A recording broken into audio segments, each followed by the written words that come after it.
everyone's cooperation.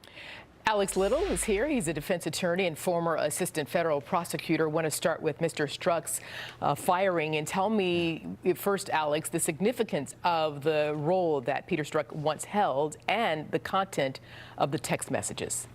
Sure. So the most important piece is that during some time in the special counsel investigation, Mr. Strzok was playing the role as an investigator. The special counsel has a special team of FBI agents who are working for him, who know the case, and Mr. Strzok was part of that team. And it appears from the reporting we've heard to date that they wanted to take him out of that role based on learning that he had made some comments that were harsh of President Trump. The text of those, what those text messages say, I think is still unclear, but it was clear that they were critical of the president, and Special Counsel Mueller wanted to make sure to take him out of any role in the investigation because of that. And what is the significance of the firing? Well, I think it's significant because it says a lot about Robert Mueller. Here's a guy who has been in Washington a long time. He knows how it works, and he's going to do everything he can to make sure his work is portrayed as nonpartisan as possible.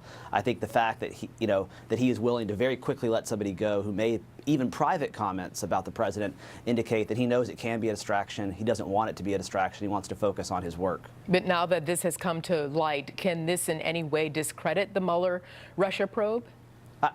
No, I mean, based on what we know now, no, but I think you have to look at the context. The National Security Advisor, who served in the White House to this president, has pled guilty to federal crimes in a way that suggests he is cooperating in a broader probe. This is by far the most serious investigation of the presidency since Watergate. And so in the course of that, as we move forward, everybody who is an ally of President Trump or who wants to criticize this investigation is going to do so, and they're going to use every opportunity they can. And now they have, this hook to complain about, and I'm sure they will. So we will certainly hear more about Mr. Strzok. I'm sure we'll hear more about his firing as things heat up for the president. Yeah, in fact, as reported on FoxNews.com, the Office of Inspector General, their Justice Department, will examine Strzok's roles in a number of other politically sensitive cases and that probe, we're told, should be completed by very early next year. What, Alex, could possibly be discovered and exposed?